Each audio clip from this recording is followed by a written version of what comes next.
हाय, आपके साथ मैं हूँ Surabhi Sharma. India TV YouTube channel subscribe करिए, बेल आइकन दबाएं।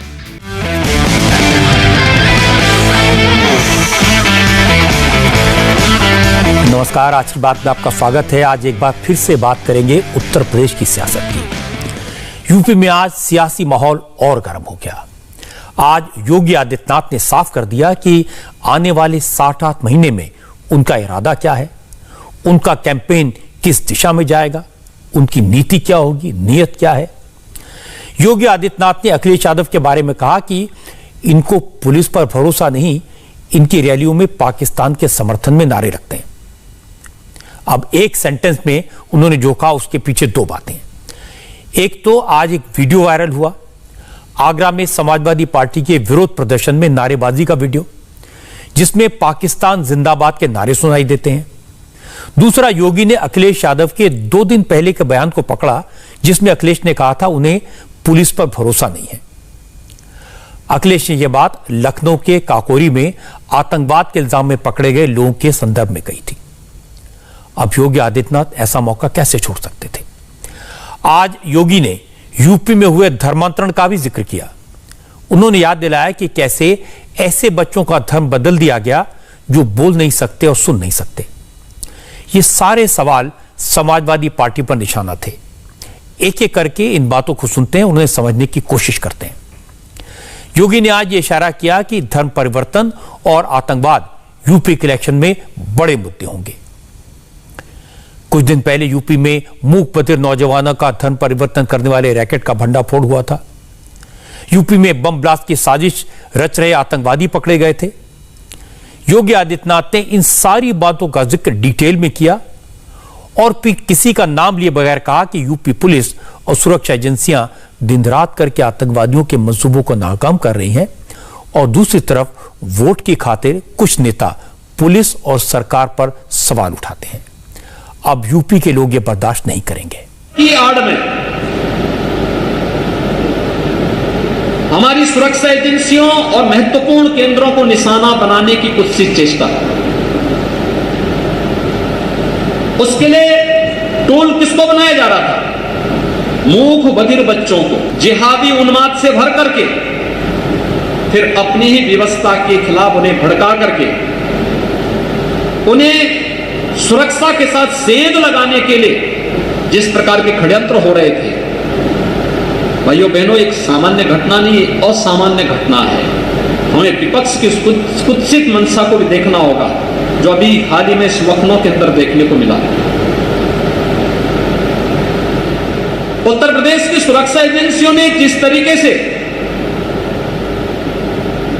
देश के खिलाफ षड्यंत्र रचने वाले आतंकी संगठनों को अपनी गिरफ्त में लिया और तब एक जिम्मेदार नेता के द्वारा यह बयानबाजी की जा रही है कि हमें उत्तर प्रदेश शासन पर और प्रदेश की सुरक्षा एजेंसियों पर विश्वास नहीं, या आखिर किस मंशा को प्रदर्शित करता है। असल में जब लखनऊ में एटीएस ने घर में प्रेशर कुकर बम बना रहे 2 लोगों को पकड़ा था, यूपी में जगह जगह बम ब्लास्ट की साजिश का पर्दाफाश किया था, उसके बाद अखिलेश यादव ने कहा था उन्हें उत्तर प्रदेश की बीजेपी सरकार पर और योगी की पुलिस पर भरोसा नहीं है। अखिलेश यादव के इस बयान के बाद उनकी पार्टी के तमाम नेताओं ने और कई मुस्लिम संगठनों ने यह कहना शुरू कर दिया कि मुसलमान लड़कों को जानबूझकर आतंकवाद के केस में फंसाया गया है। इसीलिए आज योगी ने इस मुद्दे का जिक्र किया और देश की सुरक्षा से जोड़ा। और इसके बाद योगी ने कहा कि जिनके सपोर्टर विरोध प्रदर्शन में पाकिस्तान जिंदाबाद के नारे लगाएं, उन नेताओं से यह उम्मीद करना भी बेकार है कि वो आतंकवादियों के बजाय देश की सुरक्षा एजेंसियों के साथ खड़े होंगे। योगी ने कहा ये सारी बातें यूपी की जनता को बतानी है। 2012 में समाजवादी पार्टी की सरकार आने के बाद उस सरकार का जो कोई फैसला था, तो पहला फैसला था कि सीआरपीएफ कैंप रामपुर रहा हो, अयोध्या में राम जन्मभूमि रहा हो, अयोध्या, काशी और लखनऊ की कचहरियों पर जो आतंकी हमले हुए थे, इन आतंकी हमलों के लिए जिम्मेदार आतंकवादियों के मुकदमों को वापस लेने की कुत्सित मंशा उस सरकार की वास्तविकता को प्रदर्शित करता है। और अगर कल समाजवादी पार्टी के लोग आगरा में पाकिस्तान के समर्थन में नारेबाजी करते हैं तो आप स्वयं अनुमान कर सकते हैं कि देश और प्रदेश की सुरक्षा के बारे में इनके पास किस प्रकार का ब्लूप्रिंट है कि लोग वोट बैंक के लिए राष्ट्रीय सुरक्षा के साथ खिलवाड़ करने में कोई परहेज नहीं करते। इनके लिए राष्ट्रीय सुरक्षा कोई मायने नहीं रखती है। ये हर एक उस मुद्दे को राजनीतिक तंग दायरे में देखना चाहते हैं जो संवेदनशील हैं, राष्ट्रीय सुरक्षा के लिए अत्यंत महत्वपूर्ण है। उन मुद्दों को भी संकीर्ण दायरे में देखने का प्रयास करते हैं। अब योगी आदित्यनाथ ने आगरा की जिस घटना का जिक्र करके समाजवादी पार्टी को निशाने पर लिया उसके बारे में मैं आपको बता देता हूं।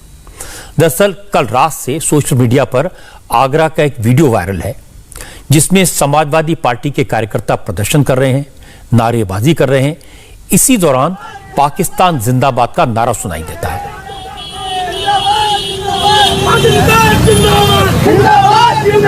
दावा यह किया जा रहा है कि पाकिस्तान जिंदाबाद के नारे प्रदर्शन में शामिल समाजवादी पार्टी के कार्यकर्ताओं ने लगाए। ये प्रदर्शन आगरा में समाजवादी पार्टी के शहर अध्यक्ष वाजिद निसार की लीडरशिप में हो रहा था। जैसे ये वीडियो वायरल हुआ, आगरा की पुलिस एक्टिव हो गई, 5 लोगों को अरेस्ट किया गया। पुलिस का दावा है कि वीडियो में सुनाई दे रहे नारों के वॉइस सैंपल की जांच की जाएगी। हालांकि जैसे इस वीडियो की चर्चा हुई तो समाजवादी पार्टी के नेता खुद पुलिस के पास गए और ये कहा कि वीडियो की जांच हो, अगर वाकई में किसी ने इस तरह की हरकत की है तो उसके खिलाफ सख्त कार्रवाई हो।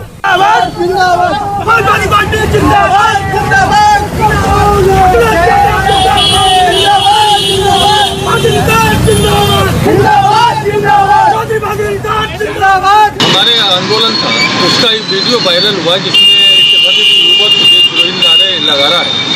हमने उसको संज्ञान लिया और हमने मांग करी क्योंकि वो समाजवादी पार्टी से कोई ताल्लुक नहीं रखता। हमने एसपी साहब को एप्लीकेशन दी है, उसके खिलाफ सख्त से सख्त कार्रवाई करने की अपील। यहाँ एक बात मैं कहना चाहता हूँ, मुझे लगता है कि कोई भी हिंदुस्तानी, वो हिंदू हो, मुसलमान हो, सिख हो, ईसाई हो, कोई भी हो, सरकार से कितना भी नाराज हो, वो पाकिस्तान जिंदाबाद के नारे तो नहीं लगा सकता। कोई भी भारतीय किसी भी पार्टी से ताल्लुक रखता हो, किसी भी विचारधारा का सपोर्टर हो, मोदी का सपोर्टर हो या विरोधी हो, लेकिन पाकिस्तान के सपोर्ट में नारेबाजी तो नहीं कर सकता। और सबसे बड़ी बात, कोई भी पार्टी, कोई भी नेता जिसमें समाजवादी पार्टी शामिल है, कभी यह नहीं सोचेगा कि पाकिस्तान जिंदाबाद का नारा उसे फायदा पहुंचा सकता है। इसलिए मुझे लगता है इस वीडियो की जांच होनी चाहिए।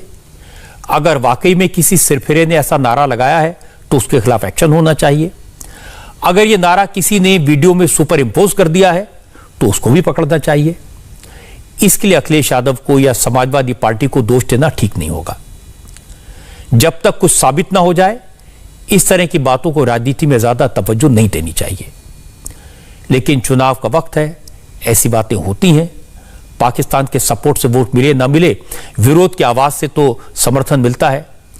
इसलिए जब योगी ने आज लव जिहाद की बात की तो फिर पाकिस्तान का जिक्र किया। योगी ने कहा जो पाकिस्तान को सपोर्ट करते हैं वही लव जिहाद के सपोर्टर भी हैं। लेकिन अब यूपी में यह नहीं चलेगा। योगी ने कहा कि लव जिहाद के खिलाफ कानून बन गया है और उसका असर दिख रहा है। रोंगटे खड़े करने वाले किस्से सामने आ रहे हैं। लव जिहाद की शिकार बेटियों को न्याय मिल रहा है।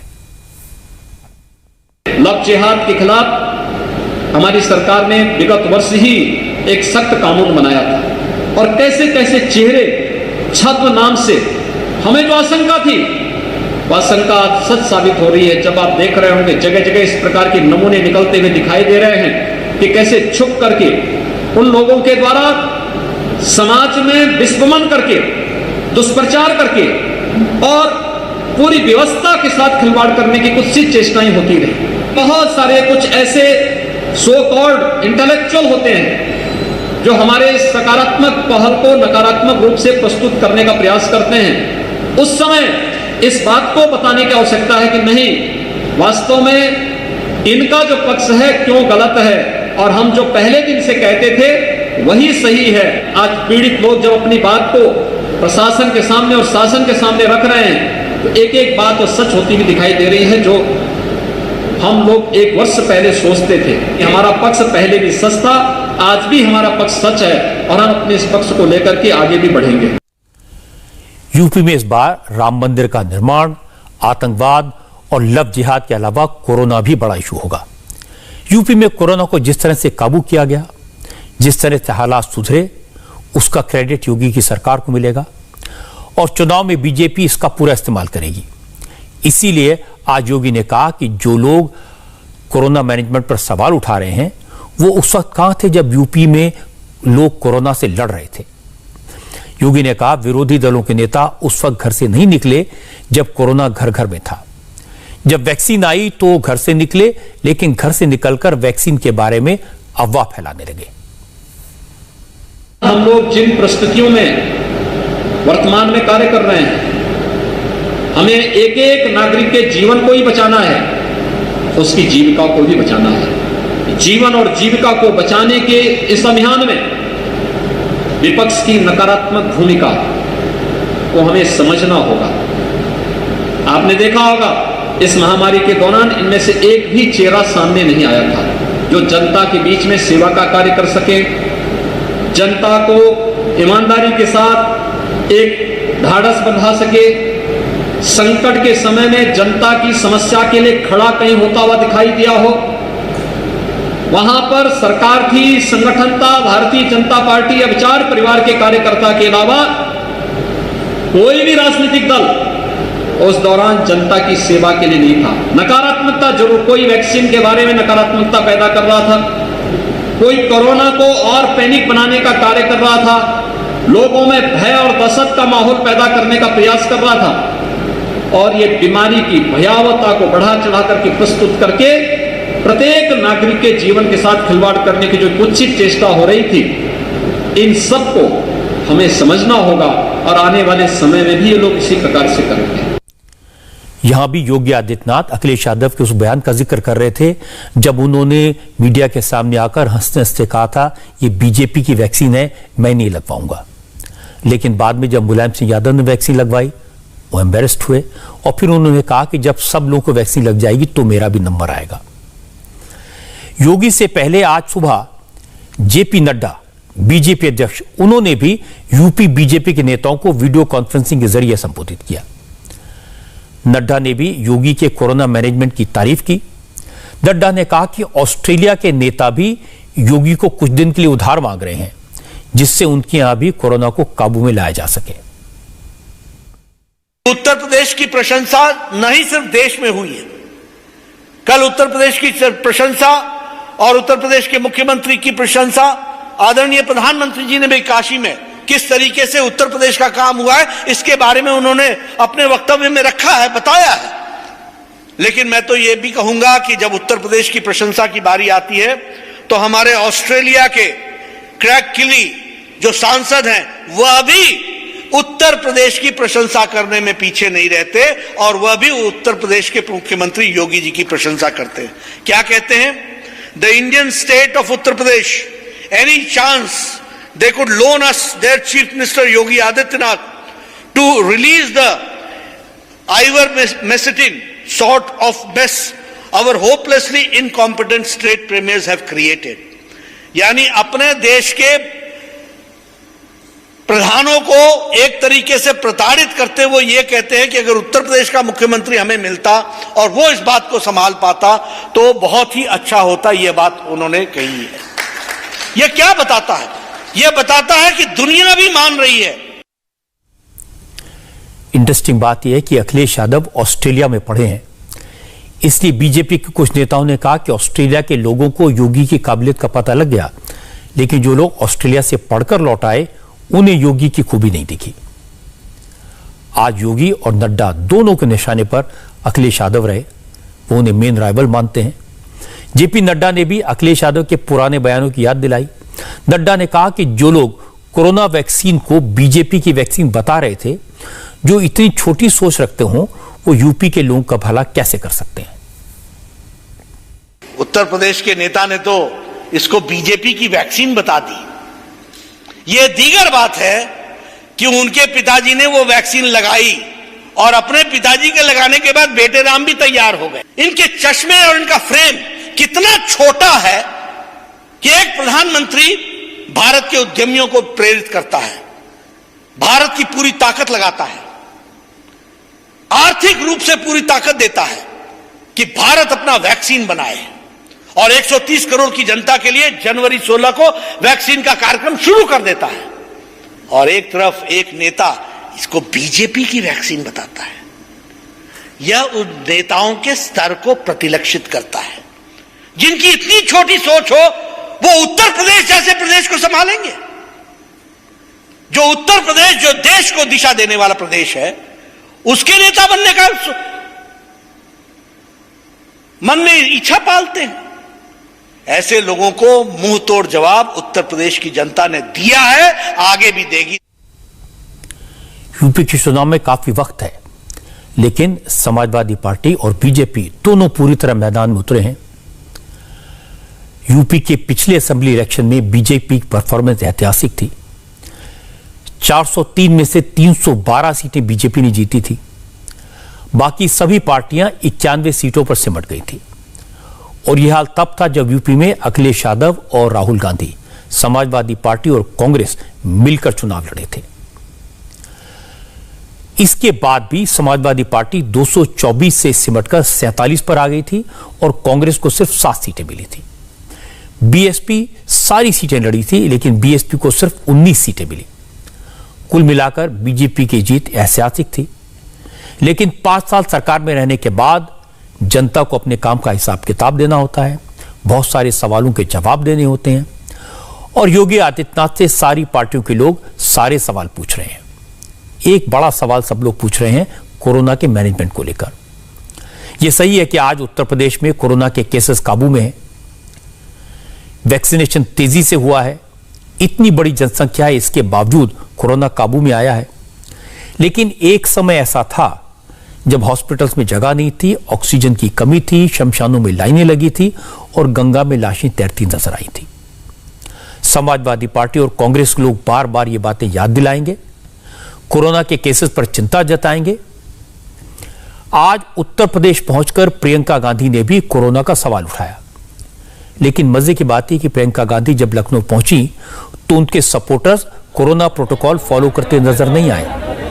उनकी अपनी पार्टी के कार्यकर्ताओं ने मास्क नहीं लगाए हुए थे। प्रियंका के स्वागत में एयरपोर्ट पर कांग्रेस के कार्यकर्ताओं की भीड़ तो जुटी। एयरपोर्ट से लेकर कांग्रेस ऑफिस तक जाने वाले रास्तों पर प्रियंका गांधी के बड़े बड़े बैनर और पोस्टर भी लगाए गए थे।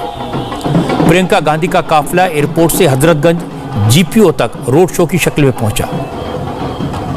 हालांकि प्रियंका के कार्यक्रम में थोड़ी देरी हुई क्योंकि काफिला जाम में फंस गया था। हुसैनगंज इलाके में बसों के आने से जाम लग गया था।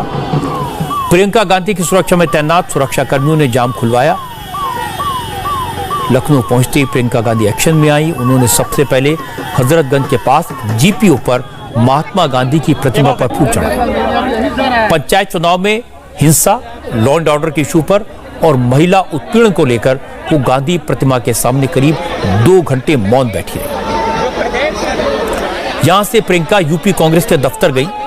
वहां यूपी कांग्रेस कमेटी के नेताओं के साथ मीटिंग की और इससे पहले प्रियंका ने कहा कि प्रधानमंत्री नरेंद्र मोदी कल यूपी में गलत बयानी करके गए हैं। यूपी में न कानून का राज है, न लोकतंत्र बचा है। उत्तर प्रदेश में लोगों की आवाज दबाने की कोशिश हो रही है और वो ऐसा होने नहीं देंगी। उत्तर प्रदेश में संविधान को नष्ट किया जा रहा है, लोकतंत्र का चीरहरण हो रहा है।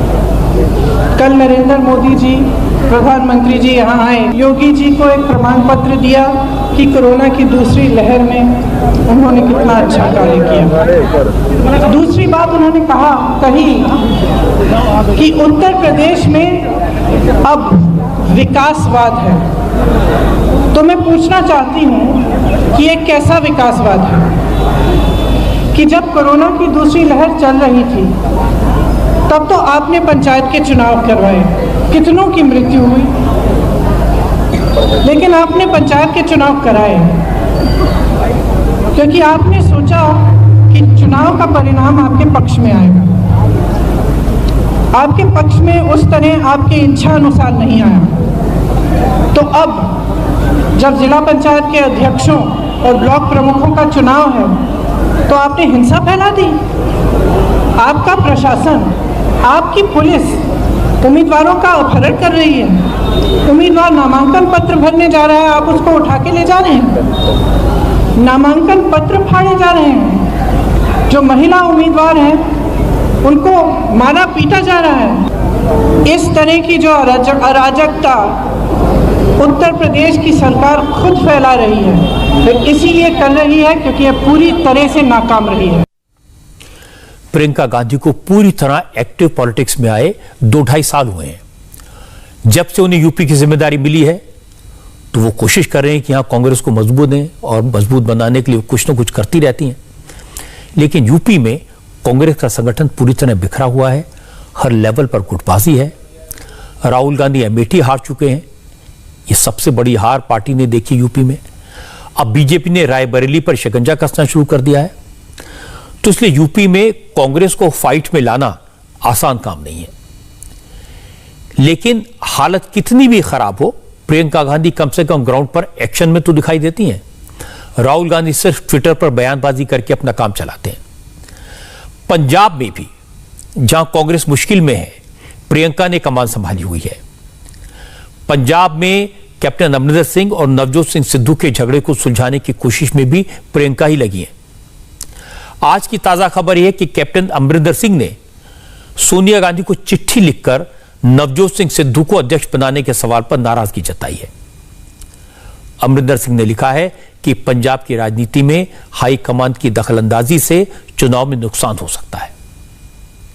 यही बात कैप्टन ने कल सोनिया गांधी को फोन करके भी कही थी और इसके बाद आज सुबह नवजोत सिंह सिद्धू को दिल्ली तलब किया गया। सिद्धू दिल्ली आए और 11:30 बजे सीधे 10 जनपद पहुंच गए। थोड़ी देर बाद पंजाब के प्रभारी हरीश रावत भी पहुंचे। पता चला इस मीटिंग में सोनिया गांधी के अलावा राहुल गांधी भी थोड़ी देर के लिए शामिल हुए थे और मीटिंग के बाद सिद्धू बिना कुछ कहे निकल गए। लेकिन हरीश रावत ने कहा कि उन्होंने अपनी फाइनल रिपोर्ट हाईकमान को दे दी है। अब पंजाब को लेकर आखिरी फैसला कांग्रेस प्रेसिडेंट सोनिया गांधी को करना है। कल इन्हीं हरीश रावत ने यह संकेत दिए थे कि फॉर्मूला निकल आया है। कैप्टन चीफ मिनिस्टर रहेंगे, सिद्धू पंजाब कांग्रेस के अध्यक्ष बनेंगे, उनके साथ 2 कार्यकारी अध्यक्ष होंगे। कैप्टन की बात नागवार गुजरी थी। उन्होंने सोनिया गांधी को फोन करके बता दिया था कि बाकी सब ठीक है, लेकिन सिद्धू की लीडरशिप में चुनाव नहीं लड़ पाएंगे और शाम को उन्होंने एक चिट्ठी भी लिख दी।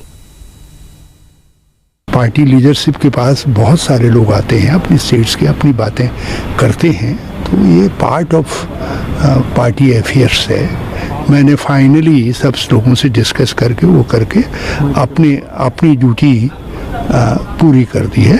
अब उसमें जो संशोधन करना होगा, जो एडिशन करना होगा, अल्ट्रेशन करना होगा, वो कांग्रेस प्रेसिडेंट करेगी। मैं तो अपना नोट सबमिट करने के लिए गया था और मैं समझता हूँ कांग्रेस प्रेसिडेंट कुछ समय लेंगी और जल्दी इस विषय में कांग्रेस प्रेसिडेंट का फैसला आ जाएगा। अभी किसी ने कोई ऐसी नाराज़गी कम्युनिकेट नहीं की है और यदि कहीं कुछ चीज़ों को लेकर के गलतफहमी होगी, कोई बात होगी, कहीं कम्युनिकेशन गैप दिखाई देगा, तो मैं हूँ ना उस काम के लिए।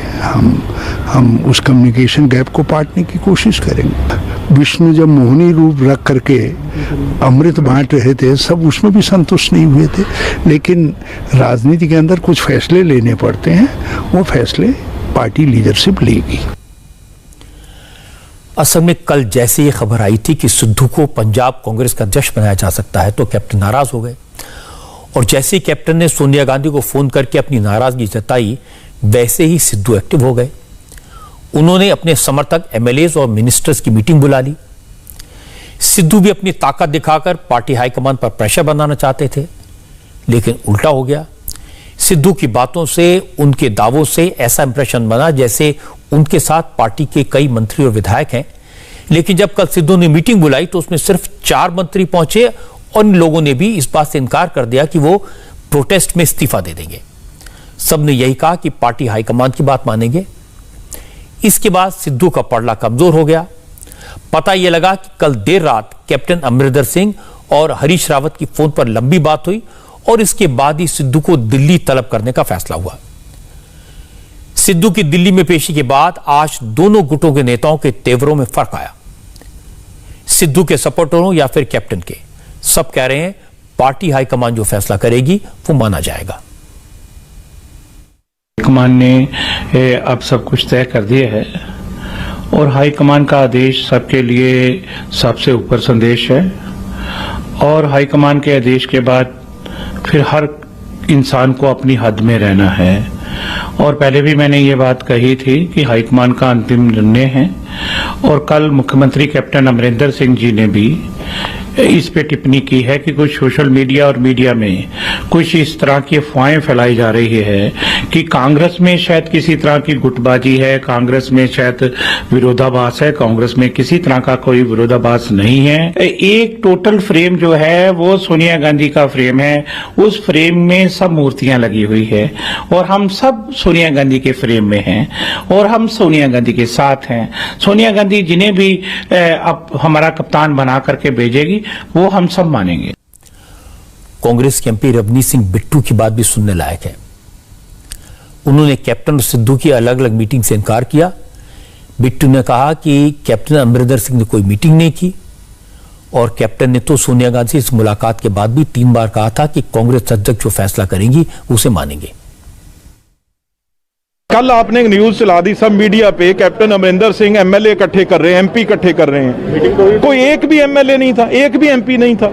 वो तो 4 बजे जो एमएलए मिलने गए थे 4 और डिम्पा जी एक एमपी थे और उसके बाद अलावा कोई उन्होंने हम नहीं, जीरा जी भी कहाँ थे? जीरा जी तो नहीं, वो सिद्धू साहब कहीं बैठे थे, इसमें कोई शक नहीं है। सुखी रंधावा जी के घर में और कोई पाकिस्तानी के साथ बैठा था। कांग्रेसी के साथ कहीं बैठ नहीं सकता क्या? कैप्टन अमरिंदर सिंह सिद्धू एक है, हाई कमांड एक है ना। जो हाई कमांड फैसला करेगी, कैप्टन अमरिंदर सिंह जी ने सोनिया गांधी जी के घर के बाहर आके 3 बार बोला था कि जो हमारे अध्यक्ष सोनिया गांधी जी जो फैसला करेगी उस फैसले पे 100% एक नहीं सब कांग्रेसी जो है उसके ऊपर पैरा देंगे। लेकिन ये बात सही है, अमरिंदर सिंह ने 3 बार बोला था जो हाईकमान फैसला करेगी मैं मानूंगा। लेकिन जैसे ही हाईकमान के फैसला करने के संकेत मिले, हाईकमान ने फॉर्मूला निकाला, उन्होंने चिट्ठी लिख दी और ऐसा फैसला जिसका ऐलान भी नहीं हुआ था उसके आफ्टर इफेक्ट लगातार दिखने लगे। कांग्रेस के नेता कह रहे हैं कि पंजाब का चीफ मिनिस्टर जट सिख, अगर सिद्धू को कमान दी गई तो पंजाब कांग्रेस का अध्यक्ष भी जट सिख, पंजाब में यूथ कांग्रेस का अध्यक्ष भी जट सिख, तो दूसरी जातियों की अनदेखी हो जाएगी। और यह बात कांग्रेस के नेता खुलकर कह रहे हैं। पंजाब कांग्रेस के महासचिव पवन दीवान ने यह बात ट्विटर पर लिखी, कहा कि मुख्यमंत्री, पंजाब कांग्रेस अध्यक्ष, युवा कांग्रेस का अध्यक्ष और कंप्लेंट कमेटी का चेयरमैन सब जट सिख हो गए तो कांग्रेस हाईकमान बताए पंजाब का हिंदू कहां जाए। बड़ी बात यह कि कांग्रेस के सीनियर लीडर मनीष तिवारी ने भी आज ये फिगर्स दी कि पंजाब में कितने जट सिख हैं, कितने हिंदू हैं, पिछड़ों और दलितों की आबादी कितनी है। हालांकि कांग्रेस के विधायकों का कहना है कि फिलहाल इन सब बातों को कोई मतलब नहीं है, पार्टी एकजुट है, सोनिया गांधी जो फैसला करेंगी वही सब मानेंगे। कांग्रेस में विवाद है ही नहीं है यार, किसने कहा है विवाद? ऐसा कोई बात ही नहीं है। परिवार के अंदर 100 बातचीत होती है। कोई किसी को मिलने जाता है, किसी के घर में जाता है, आप लोग कह देते हो कि वहां मीटिंग हो रही है, वो इधर गया, वो इधर गया।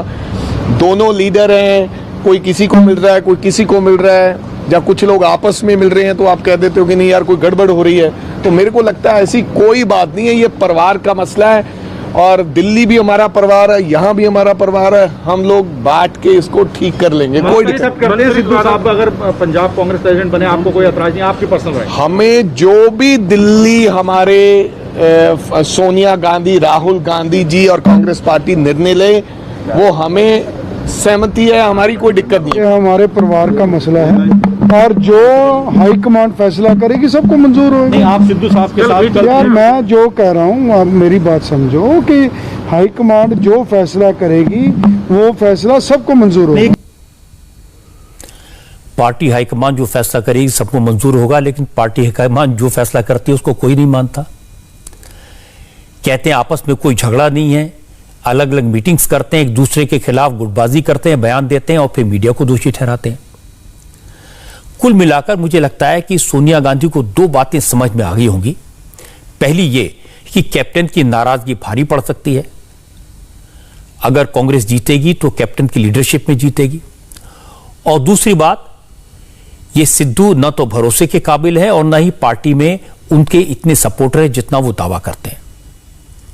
मैं ये बात इसलिए कह रहा हूं क्योंकि सिद्धू दावा करते हैं कि उनके साथ पार्टी में बहुत सारे मंत्री हैं, बहुत सारे विधायक हैं, उनकी बात नहीं मानेगी तो पार्टी टूट जाएगी, और वो कम से कम 20 विधायकों और 5 मंत्रियों को इस्तीफा दिलवा देंगे, फिर आम आदमी पार्टी में चले जाएंगे।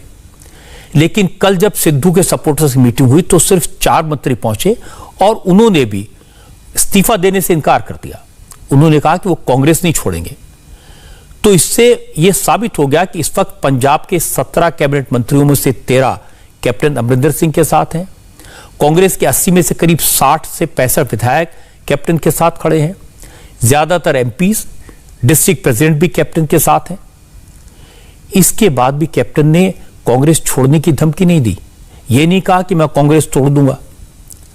हर बार यह कहा कि आलाकमान जो तय करेगा वो मानेंगे। हालांकि उन्होंने माना तो नहीं।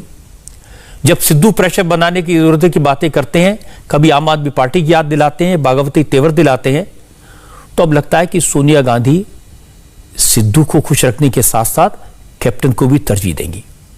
चुनाव का वक्त है, कोशिश ये होगी कि सिद्धू का मान भी बच जाए, लेकिन कांग्रेस में उन्हें वो जगह नहीं मिलेगी, न वो अहमियत मिलेगी जो कैप्टन अमरिंदर सिंह की है, क्योंकि कैप्टन अमरिंदर सिंह पुराने कांग्रेसी है।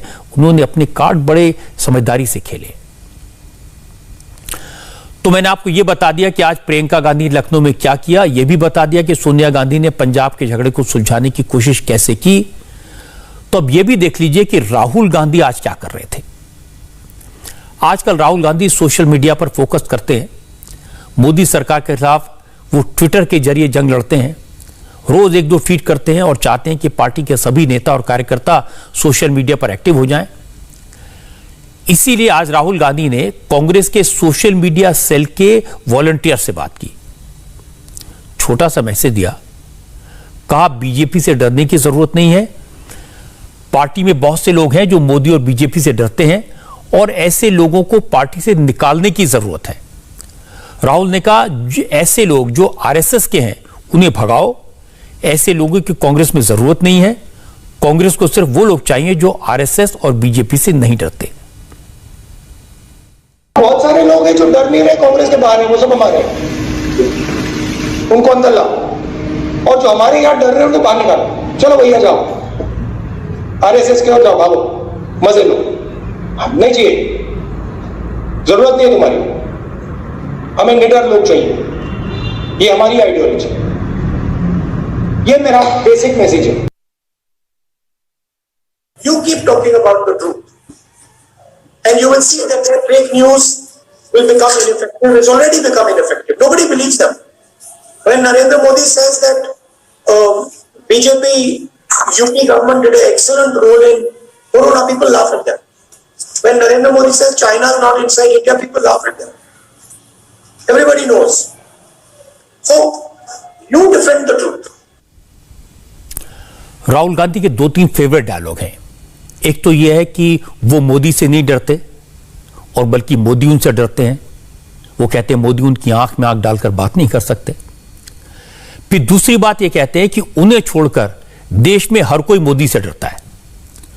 वो ये बात मीडिया को कह चुके हैं, बार बार मीडिया से कहते हैं कि आप डरिए मत मोदी से। सरकार के मंत्रियों से कहते हैं कि आप मोदी से क्यों डरते हैं। अपनी पार्टी के एमपी से कहते हैं कि तुम मोदी से डरते हो। नेता बीजेपी के हो या कांग्रेस के, राहुल गांधी सबके लिए यही बात करते हैं कि सब मोदी से डरते हैं और बार बार याद दिलाते हैं मैं नहीं डरता। आपको याद होगा कि एक बार तो राहुल गांधी ने कांग्रेस वर्किंग कमेटी में पार्टी के बड़े बड़े सीनियर नेताओं से कह दिया था कि वो सब मोदी से डरते हैं और कहा था कि उन्हें छोड़कर कोई मोदी के खिलाफ बोलने की हिम्मत नहीं करता। तो जब राहुल गांधी वर्किंग कमेटी के मेंबर्स के लिए बात कह सकते हैं, तो अगर उन्होंने यही बात पार्टी के सोशल मीडिया विंग से कह दी तो इसमें हैरानी की कोई बात नहीं है। अब आपको एक बार फिर कोरोना के खतरे से सावधान करना चाहता हूं। अगर थोड़ी सी भी लापरवाही बरती तो कोरोना की थर्ड वेव का सामना करना पड़ेगा। इसलिए सबको संभलने की जरूरत है, क्योंकि जिन देशों में लोगों ने मान लिया कि कोरोना चला गया है, जिन देशों में लोग कोरोना प्रोटोकॉल को भूल गए, वो सारे मुल्क कोरोना की थर्ड वेव से जूझ रहे हैं। वर्ल्ड हेल्थ ऑर्गेनाइजेशन WHO ने थर्ड वेव की बात को कंफर्म कर दिया है। अमेरिका, यूरोप और एशिया के कई मुल्कों में कोरोना के केसेस काफी तेजी से बढ़ने लगे हैं और अगर यही ट्रेंड रहा तो फिर कोरोना के थर्ड वेव भारत को भी अपनी चपेट में ले सकती है। आज हेल्थ मिनिस्ट्री की तरफ से जो फैक्ट्स बताए गए, जो तथ्य सामने रखे गए, वो चिंता पैदा करने वाले हैं। हेल्थ मिनिस्टर ने कहा कि पिछले एक हफ्ते से हमारे देश में रोजाना करीब 40,000 नए केसेस सामने आ रहे हैं। यानी यह बात साफ है कि अभी हमारा देश सेकेंड वेव से ही जूझ रहा है। सेकेंड वेव खत्म नहीं हुई है और अगर लापरवाही बरती गई तो एक बार फिर अप्रैल जैसे हालात का सामना करना पड़ सकता है। मैं आपको बता दूं कि पिछले 24 घंटे में पूरी दुनिया में 5,60,000 से ज्यादा नए कोरोना के मामले सामने आए हैं और यह ट्रेंड बताता है कि अलग अलग मुल्कों में तीसरी लहर, थर्ड वेव शुरू हो चुकी है। अमेरिका में अब करीब 37,000 नए केसेस रिपोर्ट हो रहे हैं। ब्रिटेन में करीब 50,000 नए मामले रिकॉर्ड हुए हैं। लेकिन सबसे ज्यादा कोरोना का विस्फोट इंडोनेशिया में हुआ है। इंडोनेशिया में 24 घंटे में 56,000 से ज्यादा कोरोना के मरीज डिटेक्ट हो रहे हैं और अब इंडोनेशिया एशिया में कोरोना का नया हॉटस्पॉट बन गया है। आबादी के लिहाज से इंडोनेशिया दुनिया का चौथा सबसे बड़ा मुल्क है और इंडोनेशिया में कोरोना की थर्ड वेव का कहर इतना ज्यादा बढ़ गया है कि अब लाशों को दफनाने के बजाय उनकी जगह कम पड़ने लगी है। नए कब्रिस्तान बनाए जा रहे हैं। दिन रात कब्रें खोदने का काम चल रहा है। हेल्थ डिपार्टमेंट के लोगों का कहना है कि इंडोनेशिया में कोरोना वायरस का नया वेरिएंट बेकाबू हो गया है और यह वेरिएंट जावा और बाली के बाहर भी फैल चुका है। पिछले 4 दिन से इसी तरह केसेस बढ़ रहे हैं और चिंता की बात है कि पहले इंडोनेशिया में कोरोना के पीक के वक्त मैक्सिमम 12,000 नए केस सामने आए थे और एक महीने पहले 8,000 केस रिकॉर्ड हुए थे, लेकिन 4 जुलाई को यह फिगर 27,000 को पार कर गई और अब 50,000 से ज्यादा केस आ रहे हैं। यह हालत तब है जब इंडोनेशिया में टेस्टिंग बहुत कम हो रही है। सरकार का दावा था कि मार्च 2022 तक 27 करोड़ की आबादी में से 18 करोड़ लोगों को वैक्सीनेट कर देगी, लेकिन अभी तक सिर्फ 1.5 करोड़ लोग ही वैक्सीनेट हो पाए हैं। इसलिए इंडोनेशिया में वायरस के फैलने का खतरा बहुत बढ़ गया है। इसी तरह म्यांमार, बांग्लादेश और मलेशिया में भी कोरोना के केसेस काफी तेजी से बढ़ रहे हैं, कहीं 3 गुना तो कहीं 5 गुना। हर जगह कोरोना के मरीजों में बढ़ोतरी हो रही है। एक्सपर्ट का कहना है कि ये सारे ट्रेंड तीसरी वेव को दर्शाते हैं और ये हमारे लिए चेतावनी है, रेड फ्लैग है। सारे रीजन्स में सिचुएशन जो है फ्रॉम बैड टू वर्स हो रही है, फ्रॉम गुड टू बैड हो रही है। ये फैक्ट है और इसलिए हमने भी अपॉर्चुनिटी इस्तेमाल करी कि उसको एक दर्शाया जाए एक स्लाइड के ऊपर कि ओवरऑल वर्ल्ड एक तीसरी वेव की तरफ बढ़ रहा है और ये एक सच्चाई है। ये हमें आज प्रधानमंत्री जी ने भी इसका जिक्र किया। उन्होंने कहा कि ये हमारे लिए चेतावनी है, रेड फ्लैग है। इसको आप वार्निंग लेकर चलिए कि सब कुछ जो है वो टेकन फॉर ग्रांटेड नहीं हो सकता है। सजगता, सतर्कता की बात उसी में से उन्होंने उठाई। अब मेरे सामने स्पेन का डेटा दिखाई दे रहा है। 64% इंक्रीज हुई है उनके वीकली केसेस में, एक वीक के ऊपर 64%। इसी प्रकार अगर आप देखते हैं नीदरलैंड में 300% इंक्रीज 1 वीक में हुई थी। ये यूरोप का हाल है। इसी प्रकार अगर हम इंडोनेशिया, बांग्लादेश, थाईलैंड देखें, थाईलैंड में इतना स्टेबल सिस्टम रहा बहुत देर तक, वहां इंक्रीज हुई है। कुछ देशों के नाम डॉक्टर पॉल ने बताए और कुछ और मैं आपको बता देता हूं। अमेरिका, ब्राजील, मेक्सिको, फ्रांस, रूस, ब्रिटेन जैसे देशों के बाद अब अर्जेंटीना भी उस लिस्ट में शामिल हो गया है जहां कोरोना की वजह से 1 लाख लोगों की मौत हो चुकी है। यहां डेल्टा वेरिएंट के मामले में यह आगे बढ़ गया है। कई मामले डिटेक्ट हुए हैं और यह हाल तब है जब 4.5 करोड़ की आबादी वाले मुल्क में कम से कम 2 करोड़ लोगों को वैक्सीन की 1 डोज लग चुकी है। इसी तरह स्पेन में एक दिन में करीब 28,000 केस दर्ज हुए हैं। यहां कोरोना के केसेस में 64% का इजाफा हुआ है। रूस में रोज 25 से 26,000 कोरोना के नए केसेस सामने आ रहे हैं। सबसे ज्यादा जो चौंकाने वाली स्थिति इस वक्त अमेरिका की है। आपको याद होगा कुछ दिन पहले अमेरिका ने अपने नागरिकों से कहा था कि अब आपको मास्क पहनने की जरूरत नहीं है, अगर वैक्सीनेशन हो चुका तो बगैर मास्क के बाहर निकल सकते हैं। लेकिन अब हालत यह है कि अमेरिका के कुछ इलाकों में लोगों से घरों में भी मास्क पहनने को कहा जा रहा है। अमेरिका में 48% लोगों के वैक्सीनेशन के बाद भी कोरोना के मामले बढ़ रहे हैं। यानी 33.5 करोड़ की आबादी में से 16 करोड़ लोगों के फुल्ली वैक्सीनेट होने के बाद भी 19 राज्यों में पहले के मुकाबले अब केसेस डबल हो चुके हैं। और इसकी एक वजह है कि वहां अब वैक्सीनेशन की रफ्तार कम हो गई है। अमेरिका में अब सिर्फ 5,30,000 वैक्सीन डोज रोजाना लगाए जा रहे हैं, जबकि अप्रैल में 3.3 मिलियन यानी 33 लाख डोज रोजाना लगाई जा रही थी। पिछले कुछ हफ्तों में मिसौरी, आर्कनसास और नवाडा जैसे स्टेट इन्फेक्शन के नए हॉटस्पॉट बने हैं। साउथ कैलिफोर्निया के लॉस एंजलिस में घरों के अंदर भी मास्क पहनना जरूरी कर दिया गया है। ये सारे के सारे फिगर्स थर्ड वेव की तरफ इशारा कर रहे हैं। जरा सोचिए कि पिछले महीने अमेरिका में कोरोना वायरस के केस कम होते होते रोजाना 8,000 तक आ गए थे, लेकिन अब यहां हर दिन 30,000 से 35,000 कोरोना के नए मरीज आ रहे हैं। हालांकि वैक्सीनेशन की वजह से हॉस्पिटल कम लोगों को जाना पड़ रहा है, ऑक्सीजन की जरूरत बहुत कम लोगों को पड़ रही है, लेकिन केसेस तो हैं। हमारे देश में भी 40,000 कोरोना के नए केसेस रोज मिल रहे हैं, इसलिए बहुत ज्यादा सावधानी की जरूरत है। आज प्रधानमंत्री नरेंद्र मोदी ने इसके बारे में कहा। तीसरी बार उन्होंने पिछले 3 दिन में लोगों से अपील की। आज की अपील मैं आपको दिखाऊंगा एक ब्रेक के बाद। ब्रेक पर जाने से पहले हम बात कर रहे थे दुनिया में बढ़ते कोरोना के खतरे की। कुछ डिटेल्स आपको बताता हूं। दुनिया के 111 मुल्कों में कोरोना का डेल्टा वेरिएंट फैल चुका है। जहां जहां लापरवाही हुई वो सारे देश कोरोना की थर्ड वेव का सामना कर रहे हैं। इसीलिए आज प्रधानमंत्री नरेंद्र मोदी ने कहा, भीड़ चिंता पैदा कर रही है, यह हमारे लिए खतरे की घंटी है।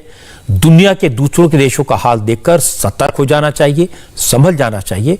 मोदी ने कहा कि किसी भी हाल में भीड़ को कंट्रोल करना होगा और अगर इसके लिए सख्ती की जरूरत हो तो फिर प्रशासन को वो भी करनी चाहिए। हम देख रहे हैं कि पिछले 2 हफ्तों में यूरोप के कई देशों में एकदम तेजी से केसेस बढ़ रहे हैं।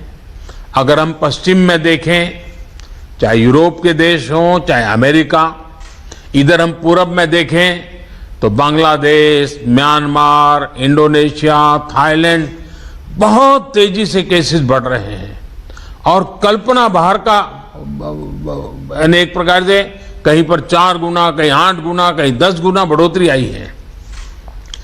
ये पूरी दुनिया के लिए और हमारे लिए भी एक चेतावनी भी है, एक बहुत बड़ा अलर्ट है। हमें लोगों को बार बार ये याद दिलाना है कि कोरोना हमारे बीच से गया नहीं है। हमारे यहां ज्यादातर जगहों में अनलॉक के बाद की जो तस्वीरें आ रही हैं वो इस चिंता को और ज्यादा बढ़ाती हैं। इसका जिक्र मैंने अभी नॉर्थ ईस्ट के सब साथियों से बात कर रहा था, उस दिन भी किया था। मैं आज फिर से जोर देकर के इस बात को दोहराना चाहता हूं। सार्वजनिक स्थलों पर भीड़ लगने से रोकने के लिए हमें सजग, सतर्क और सख्त होना पड़ेगा। नरेंद्र मोदी ये बात 6 उन राज्यों के मुख्यमंत्रियों से कह रहे थे जहां हमारे देश में कोरोना के केसेस सबसे ज्यादा तेजी से बढ़े हैं, इसलिए चिंता वाजिब है। और नरेंद्र मोदी ने पिछले 3 दिन में तीसरी बार ये बात कही है। मैं आपको एक अंदाजा दे देता हूं कि हमारे देश में कोरोना के रोजाना 40,000 नए केसेस सामने आ रहे हैं। हालांकि रिकवरी रेट 97% से ज्यादा है, लेकिन खतरा है। अब देश में 73 ऐसे जिले हैं जहां 100 केसेस रोज मिल रहे हैं। इनमें से भी 47 ऐसे डिस्ट्रिक्ट्स हैं जहां कोरोना पॉजिटिविटी रेट 10% या इससे ज्यादा है। और परेशानी की बात यह कि केरल, तमिलनाडु समेत कुछ राज्यों में कोरोना फैलने लगा है, तेजी से फैल रहा है। कल मैंने आपको केरला के फिगर्स गिनाए थे। सोचिए, पिछले 2 हफ्तों में वहां ऑन एन एवरेज करीब 10,000 केसेस रोजाना मिल रहे हैं। आज भी करीब 14,000 नए मरीजों का पता चला, 130 लोगों की मौत हो गई। ये केरल की फिगर्स हैं। और महाराष्ट्र में 10 जिले ऐसे हैं जहां कोरोना का वायरस काफी एक्टिव है। आज नरेंद्र मोदी ने कोरोना के सिचुएशन को लेकर तमिलनाडु, महाराष्ट्र, ओडिशा, कर्नाटक, आंध्र प्रदेश और केरल के चीफ मिनिस्टर से बात की थी। नरेंद्र मोदी ने कहा, जिन राज्यों में सेकेंड लहर शुरू हुई थी वहां अभी भी नए केसेस सामने आ रहे हैं, ये चिंता की बात है। मैंने आईसीएमआर के एक साइंटिस्ट का बयान सुना। उन्होंने तो अगस्त के आखिर तक भारत में तीसरी लहर के आने की आशंका जता दी है। एक्सपर्ट्स ये भी कहते हैं कि अगर सभी लोग कोरोना प्रोटोकॉल का पालन करेंगे, मास्क लगाएंगे, दूरी बनाए रखेंगे, तो थर्ड वेव को रोका जा सकता है। अगर सिर्फ सावधानी हमें मुसीबत से बचा सकती है तो मुझे लगता है इसमें कोई बुराई नहीं है। मेरी आपसे अपील है, कोरोना प्रोटोकॉल का पालन करें, मास्क लगाएं और मिलते ही वैक्सीन भी लगवाएं। यही एक रास्ता है। वैसे आज प्रधानमंत्री नरेंद्र मोदी के अलावा सुप्रीम कोर्ट ने भी कोरोना को लेकर सख्त रुख दिखाया। कांवड़ यात्रा को लेकर सुप्रीम कोर्ट ने क्या कमेंट किया, इसकी डिटेल्स मैं आपको दूंगा एक ब्रेक के बाद। आज सुप्रीम कोर्ट ने उत्तर प्रदेश सरकार से साफ साफ कह दिया कि कोरोना की वजह से कांवड़ यात्रा के फैसले के साथ वो आगे नहीं बढ़ सकते। यूपी सरकार को अपने फैसले पर फिर से विचार करना चाहिए, सोचना चाहिए, वरना सोमवार को अदालत फैसला करेगी। कांवड़ यात्रा को लेकर आज सुप्रीम कोर्ट में यूपी, उत्तराखंड और केंद्र सरकार तीनों ने अपना अपना पक्ष रखा। उत्तराखंड सरकार तो पहले ही कांवड़ यात्रा पर रोक लगा चुकी है। आज केंद्र सरकार ने भी कह दिया कि किसी भी राज्य को कांवड़ यात्रा को परमिशन नहीं देनी चाहिए। ऐसा कोई फैसला नहीं होना चाहिए जिसमें कांवड़ियों का मूवमेंट हो और कांवड़िए हरिद्वार से गंगा जल लेकर आए। हालांकि केंद्र सरकार ने यह सुझाव दिया कि राज्य सरकारें टैंकर्स के जरिए शिव मंदिरों के आसपास गंगा जल का इंतजाम कर सकती हैं। लेकिन यूपी सरकार ने अपने एफिडेविट में कहा कि वो कांवड़ यात्रा के पक्ष में है। हालांकि यात्रा सिंबॉलिक होगी, सांकेतिक होगी और सख्ती से कोविड प्रोटोकॉल का पालन भी होगा। लेकिन जस्टिस रोहिंटन नरीमन की बेंच ने यह कहा कि एक बात तय है, अदालत यात्रा की इजाजत नहीं दे सकती। अब यूपी सरकार अपने फैसले पर पुनर्विचार करे या फिर कोर्ट ऑर्डर पास करेगा। इसके बाद कोर्ट ने 19 जुलाई तक के सुनवाई टाल दी। हालांकि इतना सब सुनने के बाद भी यूपी सरकार के हेल्थ मिनिस्टर का कहना है कि फाइनल फैसला जब होगा तो मानेंगे, लेकिन हमने स्टेट के होम डिपार्टमेंट को बता दिया है कि कांवड़ यात्रा के लिए तैयारी कैसे करनी है। अभी इस समय की जब हम बात करते हैं, कांवड़ यात्रा आपका 25 तारीख को प्रारंभ होना है। ये अलग विषय है कि सुप्रीम कोर्ट के गाइडलाइन के हिसाब से या उनकी टिप्पणी के हिसाब से और हमारे मुख्यमंत्री के साथ चर्चा होने के बाद ये आगे किस रूप में बढ़ेगा या नहीं बढ़ेगा। और केंद्र सरकार ने जिस तरह से अपना एक सुझाव दिया है जल को लाने के लिए, जल को उपलब्ध कराने के लिए, इन बिंदुओं पर तो अलग से चर्चा होकर इस पर कोई निर्णय हो सकता है। दूसरी बात यह है कि आज के दिन उत्तर प्रदेश में मुख्यमंत्री के नेतृत्व में जो प्रबंधन की व्यवस्था हम लोगों ने 2020 और 2021 में किया था, वो नीचे स्तर पर इतना मजबूती से हमने रखा था। इसके कारण से अन्य प्रदेशों से भिन्न होने के बाद भी हमने अपनी आबादी, अपनी बड़ी जनसंख्या के होने के कारण भी हमने इस कोविड को बिल्कुल पूरी तरह से नियंत्रण कर दिया था। और आज हमारे पास मुश्किल से 50 से लेकर 90 केसेस प्रतिदिन निकलते हैं, जिसमें लगभग 43 ऐसे ज़िले हैं जिसमें जीरो केस निकल रहे हैं। और हमारे टोटल मिला के हमारे एक्टिव केस 1300 कुछ हैं। तो हम इतने न्यूनतम स्तर पर लगा रहे हैं। तो आज के दिन अगर हमको कुछ डिसीजन लेना है या अगर मान लीजिए कि कांवड़ यात्रा निकलना ही है और जिन प्रिकॉशन के साथ हम निकालने के लिए अगर जो बात आ रही है सुप्रीम कोर्ट की गाइडलाइन, केंद्र सरकार के सुझाव, और अगर हम निकालते भी हैं तो आज के दिन हम कोई गैदरिंग नहीं करेंगे, कोई बड़ा वो नहीं करेंगे। लिमिटेड अमाउंट में लोग जाएंगे और वहाँ जल चला के तुरंत निकल जाएंगे। इसकी व्यवस्था तो हम करेंगे। आगे क्या होगा, ये तो निर्णय क्या होगा, ये तो बाद में देखा जाएगा। संकेत तो इस बात के मिले हैं कि इस साल कांवड़ यात्रा होगी नहीं। अगर यूपी की सरकार अपना फैसला वापस नहीं लेगी तो सुप्रीम कोर्ट इस पर रोक लगा देगी। ये साफ दिखाई दे रहा है और मुझे लगता है ये होना भी चाहिए। कांवड़ यात्रा को सिर्फ आस्था का मुद्दा बताकर लोगों की जिंदगी के साथ खिलवाड़ नहीं किया जा सकता। फिर से कोरोना का खतरा मोल नहीं लिया जा सकता। उत्तर प्रदेश की सरकार ने बड़ी मेहनत करके वहां पर कोरोना के केसेस कम किए हैं, आज ना के बराबर हैं। और फिर भगवान भोलेनाथ भी तो नहीं चाहेंगे कि उनके भक्त किसी मुसीबत में पड़े, कोरोना के शिकार हों। इसलिए जो कांवड़िए हैं, उनके जो संगठन हैं, उनको अपने आप उत्तर प्रदेश की सरकार से कहना चाहिए कि हम कांवड़ यात्रा नहीं निकालना चाहते, इसमें सबका भला है। हाय, आई एम सुरभि शर्मा। खबरों से अपडेट रहने के लिए India TV YouTube channel subscribe करिए, साथ में बेल आइकन जरूर दबाएं। जुड़े रहें इंडिया टीवी के साथ।